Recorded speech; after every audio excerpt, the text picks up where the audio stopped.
Shri Chira Ghat, Siyaro, Mandal, Uttar Pradesh, India. The village of Siyaro is situated 2.5 km north of Gangerli and around 3.5 km from Ghata. Next to the village, on the bank of the Yamuna, is a Ghata named Chira Ghata. On this Ghata stands a very old Kadamba-tree. On the day of the observance of Vraja, the gopis left their clothes here on the shore and went for a bath in the Yamuna. At that time Sri Krishna came here secretly, stole their clothes and climbed up into the Kadamba-tree. At the end the gopis were blessed with the fulfillment of their desires. Close by is a temple of Sri Devi. How to get there? You can easily go to this place by auto from Vraja. According to Vedic civilization, unmarried girls from 10 to 14 years of age are supposed to worship either Lord Shiva or the goddess Durga in order to get a nice husband. But the unmarried girls of Vraja were already attracted by the beauty of Krishna. They were, however, engaged in the worship of the goddess Durga in the beginning of the Hemanta season, just prior to the winter season. The first month of Hemanta is called Agrahana, October to November, and at that time all the unmarried gopis of Vraja began to worship goddess Durga with a vow. They first ate havisyana, a kind of foodstuff prepared by boiling together mung dal and rice without any spices or turmeric. According to Vedic injunction, this kind of foodstuff is recommended to purify the body before one enacts a ritualistic ceremony. All the unmarried gopis in Vraja used to daily worship goddess Katyayani early in the morning after taking bath in the river Yamuna. Katyayani is another name for goddess Durga. The goddess is worshipped by preparing a dal made out of sand mixed with earth from the bank of the Yamuna. It is recommended in the Vedic scriptures that a deity may be made from different kinds of material elements. It can be painted, made of metal, made of jewels, made of wood, earth or stone, or can be conceived within the heart of the worshipper.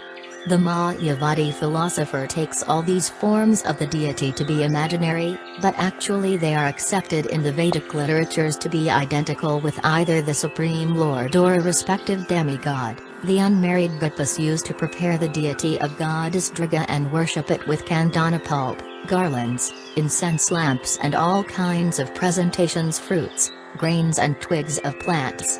After worshipping, it is the custom to pray for some benediction. The unmarried girls used to pray with great devotion to goddess Katyayani, addressing her as follows: O Supreme Eternal Energy of the Personality of Godhead, O Supreme Mystic Power, O Supreme Controller of this material world, O Goddess, please be kind to us and arrange for our marriage with the son of Nanda Maharaja, Krishna. The Vaisnavas generally do not worship any demigods. Srila Narottama Dasa Thakur has strictly forbidden all worship of the demigods for anyone who wants to advance in pure devotional service. Yet the gopis, who are beyond compare in their affection for Krishna, were seen to worship Durga. The worshippers of demigods also sometimes mention that the gopis also worshipped goddess Durga, but we must understand the purpose of the gopis. Generally, people worship goddess Durga for some material benediction. Here, the gopis prayed to the goddess to become wives of Lord Krishna. The purport is that if Krishna is the center of activity, a devotee can adopt any means to achieve that goal. The gopis could adopt any means to satisfy or serve Krishna. That was the super excellent characteristic of the gopis. They worshipped goddess Durga completely for 1 month in order to have Krishna as their husband. Every day they prayed for Krishna, the son of Nanda Maharaja, to become their husband. Early in the morning, the gopis used to go to the bank of the Yamuna to take bath. They would assemble together, capturing each other's hands, and loudly sing of the wonderful pastimes of Krishna.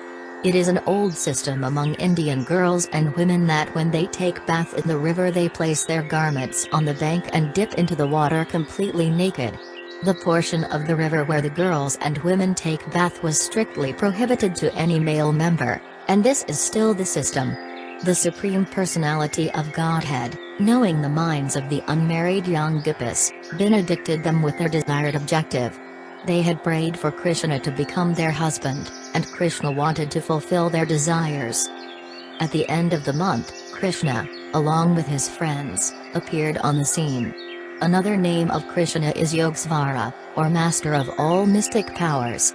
By practicing meditation, the yogi can study the psychic movement of other men, and certainly, Krishna could understand the desire of the gopis. Appearing on the scene, Krishna immediately collected all the garments of the gopis, climbed up in a nearby tree, and with smiling face began to speak to them. "My dear girls," he said, "please come here one after another and pray for your garments and then take them away. I'm not joking with you. I'm just telling the truth. I have no desire to play any joke with you, for you have observed the regulative principles for 1 month by worshipping goddess Katyayani. Please do not come here all at once. Come alone. I want to see each of you in your complete beauty, for you all have thin waists. I have requested you to come alone. Now please comply." When the girls in the water heard such joking words from Krishna, they began to look at one another and smile. They were very joyous to hear such a request from Krishna because they were already in love with him. Out of shyness, they looked at one another, but they could not come out of the water because they were naked. Due to remaining in the water for a long time, they felt cold and were shivering, yet upon hearing the pleasing and joking words of Govinda, their minds were perturbed with great joy. They began to tell Krishna, "Dear son of Nanda Maharaja, please do not joke with us in that way. It is completely unjust to us. You are a very respectable boy because you are the son of Nanda Maharaja, and you are very dear to us, but you should not play this joke on us because now we are all shivering from the cold water. Kindly deliver our garments immediately, otherwise we shall suffer." They then began to appeal to Krishna with great submission. "Dear Samasundara," they said, "we are all your eternal servitors. Whatever you order us to do, we are obliged to perform without hesitation because we consider it our religious duty. But if you insist on putting this proposal to us, which is impossible to perform, then certainly we will have to go to Nanda Maharaja and lodge a complaint against you. If Nanda Maharaja does not take action, then we shall tell King Kamsa about your misbehavior." Upon hearing this appeal by the unmarried gopis, Krishna answered, "My dear girls, if you think that you are my eternal servitors and you are always ready to execute my order, then my request is that, with your smiling faces, you please come here alone, one after another, and take away your garments. If you do not come here, however, and if you lodge complaints to my father, I shall not care anyway, for I know my father is old and cannot take any action against me." When the gopis saw that Krishna was strong and determined, they had no alternative but to abide by his order. One after another they came out of the water, but because they were completely naked, they tried to cover their nakedness by placing their left hand over their pubic area. In that posture they were all shivering. Their simple presentation was so pure that Lord Krishna immediately became pleased with them. All the unmarried gopis who prayed to Katyayani to have Krishna as their husband were thus satisfied. A woman cannot be naked before any male except her husband. The unmarried gopis desired Krishna as their husband, and he fulfilled their desire in this way. Being pleased with them, he took their garments on his shoulder and began to speak as follows. "My dear girls, you have committed a great offense by going naked in the river Yamuna. Because of this, the predominating deity of the Yamuna, Varunadva, has become displeased with you. Please, therefore, just touch your foreheads with folded palms and bow down before the demigod Varuna in order to be excused from this offensive act." The gopis were all simple souls, and whatever Krishna said they took to be true. In order to be freed from the wrath of Varunadva, as well as to fulfill the desired end of their vows and ultimately to please their worshipable Lord, Krishna, they immediately abided by his order. Thus they became the greatest lovers of Krishna, and his most obedient servitors. Nothing can compare to the Krishna consciousness of the gopis. Actually, the gopis did not care for Varuna or any other demigod, they only wanted to satisfy Krishna. Krishna became very ingratiated and satisfied by the simple dealings of the gopis, and he immediately delivered their respective garments, one after another. Although Krishna cheated the young unmarried gopis and made them stand naked before him and enjoyed joking words with them, and although he treated them just like dolls and stole their garments, they were still pleased with him and never lodged complaints against him. This attitude of the gopis is described by Lord Chaitanya Mahaprabhu when he prays, "My dear Lord Krishna, you may embrace me or trample me under your feet, or you may make me broken-hearted by never being present before me. Whatever you like, you can do, because you have complete freedom to act.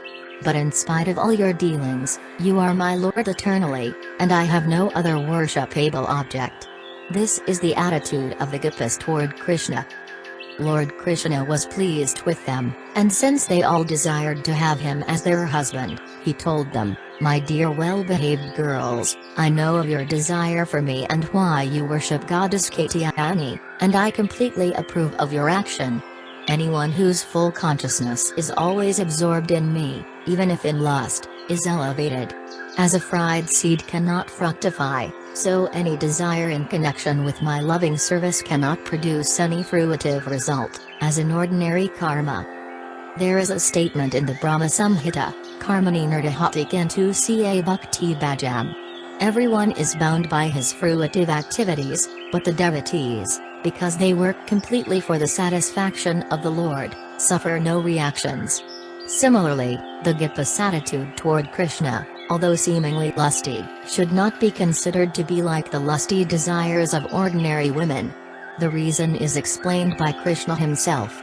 Activities in devotional service to Krishna are transcendental to any fruitive result. "My dear gopis," Krishna continued, "your desire to have me as your husband will be fulfilled because with this desire you have worshipped goddess Katyayani.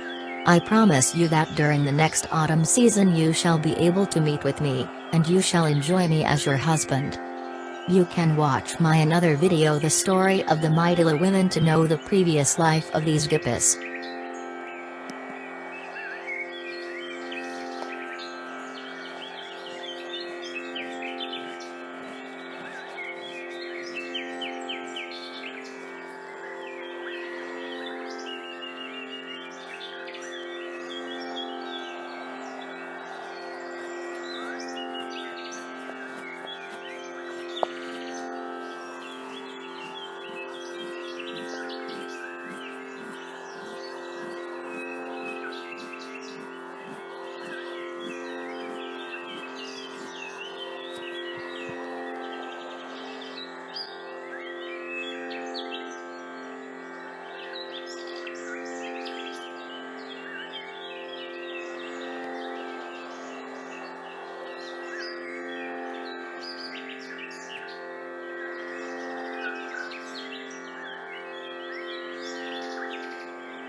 Ghat,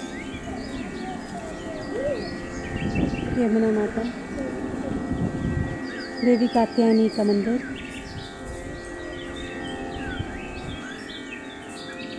surrounding area of the temple.